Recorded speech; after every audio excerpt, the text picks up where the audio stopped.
फहमीदा साहिबा, आजकल हुकूमत के पुराने इत्तेहादी मौलाना फजल रहमान साहब, जिनके पाकिस्तान मुस्लिम लीग नून जी। और पाकिस्तान पीपल्स पार्टी के साथ बड़ा अच्छा ताल्लुक़ रहा है और बड़ा अच्छा ताल्लुक़ अब भी है। 26वीं आईनी तरमीम पे मौलाना फजल रहमान साहब ने इत्तेहादी गवर्नमेंट को सपोर्ट किया, उनकी हिमायत में वोट डाला। अब ये मदारिस से मुतालिक एक बिल है जो जी। कि कौमी असम्बली और सेनेट से मंजूर हो चुका, लेकिन उस पर साइन नहीं हुआ, जिसकी वजह से मौलाना साहब गुस्से में हैं और आज तो उन्होंने लॉन्ग मार्च की धमकी भी दे दी। ये बिल वाले मामले पे क्यों हो रहा है ऐसा? क्लैरिफिकेशन उस पे आई है कि उन्होंने लॉन्ग मार्च का तो नहीं है, लेकिन हाँ जाहिर है नाराज होना उनका हक है। 8 दिसंबर की मैं क्लियर कर देता हूँ, 8 दिसंबर की डेडलाइन है। अगर 8 दिसंबर जी। तक बिल पे साइन नहीं होता तो फिर गफूर हैदरी साहब ने कहा है कि वो मार्च की तरफ जाएंगे। वो कह रहे हैं कि अभी फिलहाल हमने मार्च के लिए नहीं है, लेकिन ये हमारा हो सकता है। और बात भी ठीक है, पॉलिटिकल पार्टीज एक दूसरे से जमहूरी रिवायात को रखते हुए अपनी बात हुकूमत के सामने रखती हैं, एक दूसरे की बात सुनती भी हैं, समझती भी हैं। और मौलाना फजल रहमान पाकिस्तानी सियासत का एक बहुत बड़ा नाम, काबिल एहतराम नाम है। और जिस तरह से उन्होंने कोशिश की है, अगर आप ये देखें कि इमरान खान साहब की हुकूमत में कोई अगर खड़ा था PDN के सरबराह के तौर पर, तो वो खुद थे। और अभी भी उन्होंने अपना दिल बड़ा करके कि क्या कुछ पाकिस्तान तहरीक इंसाफ ने, इमरान खान ने उनके साथ नहीं किया था, उसके बावजूद वो एक पैसिफायर फैक्टर बनने के लिए तैयार थे। फहमीदा साहब, टाइम की बहुत कमी है मेरे पास। अच्छा, तो मैं पॉइंट पे ही आना चाहूंगा। जी। मैं सिर्फ इतना कहना चाहूंगी कि ये मामला जो है वो तय हो जाएगा। और क्योंकि जो उधर भी मफामत के शहंशाह पाकिस्तान के बैठे हैं, तो ये मामला तय हो जाएगा। और एक और बात मैं कहना चाहूंगी कि मेरे भाई ने कहा कि 1971 में आपने शेख मुजीब की बात नहीं मानी थी, तो जी।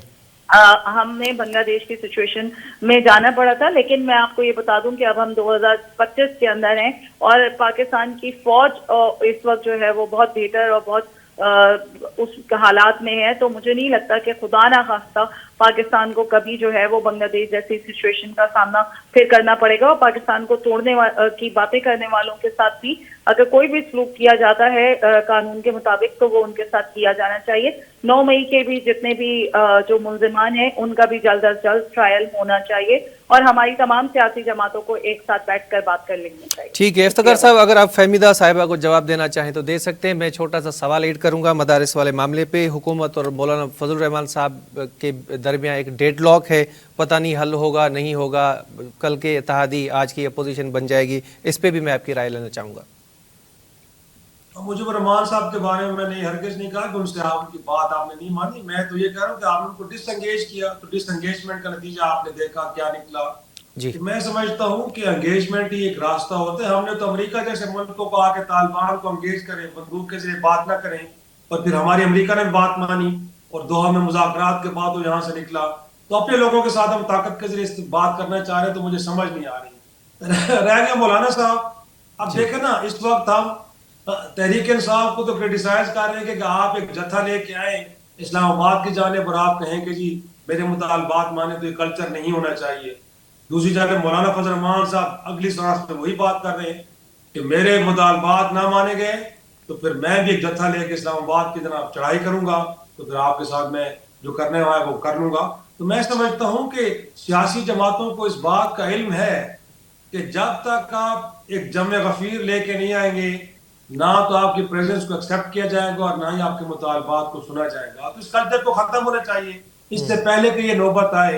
अब रह गए मौलाना साहब, तो मौलाना साहब को इस बात का इल्म होना चाहिए कि नेशनल एक्शन प्लान के अंदर इन दीनी मदारिस को रेगुलेट करना, हुकूमती तहवील में लेना, वो एक मनसूबा तो जरूर मौजूद है, लेकिन मजीद मदरसों को परवान चढ़ाना ये नहीं है।